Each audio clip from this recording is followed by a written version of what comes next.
Hello everyone, I am Hariharan, second year medical student at Government Medical College, Ariyalur. First year join பண்ற most of the students feel பண்ற கஷ்டமான ஒரு சப்ஜெக்ட்னா anatomy தான். First பிளேஸ்ல anatomy அப்படின்னு நம்ம already ஒரு வீடியோல அனட்டமி எப்படிலாம் படிக்கலாம் எப்படிலாம் படிச்சா சக்சஸ் பண்ணலாம் அப்படின்னு ஒரு வீடியோல பார்த்துருந்தோம். பட் இந்த வீடியோல சேம் டைம் அனட்டமி எவ்வளவு பேர் கஷ்டம்னு ஃபீல் பண்றாங்களோ அதே அளவு ஸ்டூடெண்ட்ஸ் கஷ்டம்னு ஃபீல் பண்ற இன்னொரு சப்ஜெக்ட் என்ன பண்ணா ஃபர்ஸ்ட் இயர்ல பயோகெமிஸ்ட்ரி. ஸோ பயோகெமிஸ்ட்ரியில எப்படி படிக்கலாம், பயோகெமிஸ்ட்ரியில எப்படி அச்சீவ் பண்ணலாம் அப்படிங்கிறத பத்தி இந்த வீடியோல பார்ப்போம். வாங்க வீடியோக்குள்ள போலாம். பயோகெமிஸ்ட்ரி பொறுத்த வரைக்கும் ஏன் கஷ்டம் அப்படின்னு சொல்றேன்னா, ஃபர்ஸ்ட் திங் பயோகெமிஸ்ட்ரியில சிலபஸ் ரொம்பவே கம்மி தான். அனாட்டமி பிசியாலஜி கம்பேர் பண்றப்ப பயோகெமிஸ்ட்ரி சிலபஸ் ரொம்ப கம்மி தான். ஒரே ஒரு புக் படிச்சா போதும், தியரி ப்ராக்டிகல் எல்லாம் A to Z அதுல வந்துடும். ஸோ கண்டென்ட் கம்மி தான். பட் அதை படிச்சு அதை ரீகலெக்ட் பண்ணி எக்ஸாம்ல போய் எழுதிட்டு வர்றது இருக்கு பாத்தீங்களா, பெரிய டாஸ்க்குங்க. ஸோ அனட்டமி படிக்கிறது கஷ்டம் அப்படின்னாலும் எக்ஸாம்ல போய் நம்ம ஈஸியா டயக்ராம் போட்டு பார்ட்ஸ் குறிச்சு அப்படி இப்படின்னு பாயிண்ட் எழுதி மார்க் வாங்கிடலாம். பிசியாலஜி கான்செப்ட் இருந்துச்சுன்னா அதை வச்சு ஸ்டோரி கிரியேட் பண்ணி கூட மார்க் வாங்கிடலாம். பட் பயோகெமிஸ்ட்ரி புக்ல இருக்கிறது அப்படியே போய் நம்ம எழுதினா மட்டும்தான் மார்க் கிடைக்கும், பாஸ் ஆக முடியும். ஸோ பயோகெமிஸ்ட்ரி படிக்கிறதுக்கு கண்டென்ட் கம்மினாலும் அதை போய் எக்ஸாம்ல எழுதி பாஸ் ஆகிறது பெரிய கஷ்டங்க. ஸோ பயோகெமிஸ்ட்ரி பொறுத்த வரைக்கும் முடிஞ்ச அளவு புக்ல இருக்கிறத அப்படியே போய் எழுத ட்ரை பண்ணுங்க. ஸ்டோரி எழுதி கதை எழுதி நம்ம ஓன் ஸ்டோரிஸை போட்டு மார்க் வாங்கணும் அப்படிங்கிறது பயோகெமிஸ்ட்ரியில ரொம்ப கஷ்டம். ஸோ இதனாலதான் பயோகெமிஸ்ட்ரி கஷ்டம்னு most of the students feel பண்றாங்க.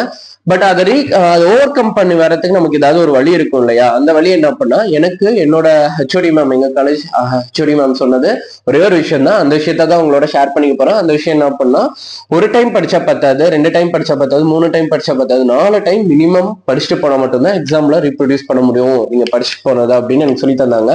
அது எனக்கு ஒர்க் அவுட்டும் ஆச்சு. ஏன் அப்படின்னா, எனக்கு இது at end of the time university டைம்ல தான் எனக்கு சொன்னாங்க.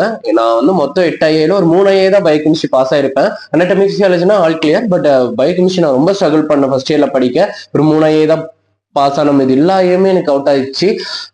At end of the time ma'am கூப்பிட்டு பேசினப்ப, ஏன் அனாட்டமி பிசியாலஜினா நல்லா ஸ்கோர் வச்சிருக்கேன், ஏன் பயோகெமிஸ்ட்ரியில கம்மியாகுது அப்படின்னு சொன்னப்ப, இல்ல மேம் படிக்கிறேன் பட் எக்ஸாம்ல எனக்கு ஞாபகம் வர மாட்டேன், எக்ஸாம்ல தான் தடுமாறுறேன் அப்படின்னு சொன்னப்ப எனக்கு சொல்லி தந்த ஒரு விஷயம் இது. ஒரு டைம் படிச்சா கண்டிப்பா பயோகெமிஸ்ட்ரி மறந்து போயிடும், ஈஸிலி வாலடைல் சப்ஜெக்ட். ஸோ ஒரு டைம் 2 டைம்னா பத்தாது, 4 டைம் மினிமம் படிச்சுட்டு அதுக்கு மேல எவ்வளவு முடியுதோ அத்தனை டைம் படிச்சுட்டு ரிவைஸ் பண்ணு, multiple time revision, multiple time you read the book அப்படின்னாங்க. ஸோ அதை நான் ஃபாலோ பண்ணேன். எனக்கு யூனிவர்சிட்டி எக்ஸாம்ல ரியலி எனக்கு ஒர்க் அவுட் ஆச்சு. யூனிவர்சிட்டி எக்ஸாம்ல நியர்லி 70 மார்க்ஸ் எனக்கு வந்தது. நான் எக்ஸ்பெக்ட் பண்ணவே இல்லை அவ்வளோ வரும்ட்டு. அனாட்டமி பிசியாலஜிக்கு ஈக்குவலா மார்க் எனக்கு பயோகெமிஸ்ட்ரியிலும் வந்தது. I am very happy with that. Thank to my mam, எனக்கு இந்த ஒரு விஷயத்த சொல்லி தந்ததுக்காக. ஸோ நான் உங்களுக்கும் அதான் சொல்றேன், ஒரு டைம் படிச்சுட்டு போய் எக்ஸாம்ல உட்காந்துடாதீங்க, மினிமம் 4 டைமாவது படிச்சுட்டு போங்க. இன்னொரு விஷயம் என்னன்னா, ஆட் ஆன் பாயிண்ட் என்ன அப்படின்னா, நோட்ஸ் எழுதி படிக்கிறது. ஏன்னா அனாட்டமிக்கும் இம்பார்ட்டன்ட் கொஸ்டின் எல்லாத்துக்கும் நோட்ஸ் எடுங்க அப்படின்னு சொல்லியிருந்தோம்.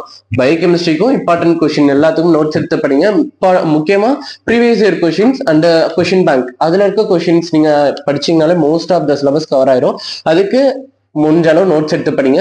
இந்த நோட்ஸ் எடுத்து படிக்கிறது அப்படிங்கிறது இப்ப கஷ்டமா தெரியலாம், பட் யூனிவர்சிட்டி டைம்ல உங்களுக்கு அது பெரிய பொக்கிஷமா தெரியும். ஏன்னா ரொம்ப டைம் கன்சியூம் பண்ணும், டக்குன்னு ரிவைஸ் பண்ணலாம், டக்குன்னு ரீகலெக்ட் ஆகும், ஒரு பெரிய கான்ஃபிடன்ஸ் பூஸ்டரா இருக்கும். So try to take notes, முடிஞ்ச அளவு எடுக்க ட்ரை பண்ணுங்க. அண்ட் ரொம்ப இம்பார்ட்டன்டான திங் என்ன அப்படின்னா, பயோகெமிஸ்ட்ரிக்கு எதை படிக்கிறது அப்படின்ட்டு. ஏன்னா வாசுதேவன் புக் தான் மோஸ்ட் ஆஃப் த ஸ்டூடெண்ட்ஸ் படிக்கணும் அப்படின்னு ட்ரை பண்ணுவாங்க. பட் ஆனா படிக்க முடியாது அப்படின்ட்டு டக்குன்னு ஜம்பிள்கருக்கு ஜம்ப் ஆயிடுவாங்க. ஏன்னா ஜம்பிள்கர் நோட்ஸ் தான் most of the medical student first இயர்ல யூஸ் பண்றது பயோகெமிஸ்ட்ரிக்காக. ஸோ என்னோட சஜஷன் என்ன அப்படின்னா, ஸ்டார்டிங்லேயே ஜம்பிள்கருக்கு போக வேண்டாம் அப்படிங்கறதான் என்னோட சஜஷன். ஸ்டார்டிங்ல வாசுதேவன் படிக்க ட்ரை பண்ணுங்க, அப்பதான் ப்ராக்டிக்கல் பார்ட்டுக்கும் நம்மளால ஆன்சர் பண்ண முடியும். அனாட்டமி பிசியாலஜி மாதிரி ப்ராக்டிக்கல் தனியா படிக்கணும்னு அவசியம் இல்லை. இதை படிச்சாலே, தியரி படிச்சாலே 100% ப்ராக்டிக்கலுக்கு போதும், எல்லா கொஸ்டினுக்குமே நம்ம ஆன்சர் பண்ணலாம். ஸோ வாசுதேவன் படிச்சீங்கன்னா ப்ராக்டிக்கலுக்கு ரொம்ப ஹெல்ப்ஃபுல்லா இருக்கும். யூனிவர்சிட்டி எக்ஸாமுக்கு ஒரு 2-3 months முன்னாடி ஜம்பிள்கர் கையில எடுத்தீங்கன்னா அப்ப வேணா ஹெல்ப்ஃபுல்லா இருக்கலாமே தவிர இப்பையில இருந்து ஜம்பிள்கர் வேண்டாம். So this is advice. இதை தாண்டி உங்களுக்குன்னு ஒரு ஒப்பீனியன் இருக்கும் இல்லையா, இந்த புக் கூட இது பெட்டரா இருக்கு. So gold standard book Lippincott இருக்கு பயோகெமிஸ்ட்ரிக்கு, அந்த புக்ல இருந்து டயக்ராம்ஸ் எடுத்து போட்டீங்கன்னா 5 out of 5 marks கூட கொடுப்பாங்க ஷார்ட் நோட்டுக்கு. ஸோ இந்த வருஷம் 6 marks மாத்திட்டாங்களே ஷார்ட் நோட்டுக்கு. So maximum mark short note எஸ்எல் வேணும் அப்படின்னா லிப்பின் கார்ட்ல இருக்க டயக்ராம்ஸ் எடுத்து போட்டீங்கன்னா மேக்ஸிமம் மார்க்ஸ் தந்துருவாங்க. வாசுதேவன்ல இருக்க டயக்ராம்ஸ் பிளஸ் லிப்பின் கார்ட்ல இருக்க டயக்ராம்ஸ் பிளஸ் கண்டென்ட் வாசுதேவன்ல இருந்து படிக்க ட்ரை பண்ணுங்க. முடியாட்டி செகண்டரியா ஜம்பிள்கர் வச்சுக்கோங்க. பட் டயக்ராம்ஸ் இதுல 2த்துல இருந்து போட ட்ரை பண்ணுங்க. அப்பதான் நமக்கு மேக்ஸிமம் மார்க்ஸ் கிடைக்கும். டிஸ்டிங்ஷன், ஹானர், கோல்டு மெடல் எல்லாம் பாசிபிள் ஆகும். ஸோ ஆல் தி பெஸ்ட், நல்லா படிங்க. பாய்.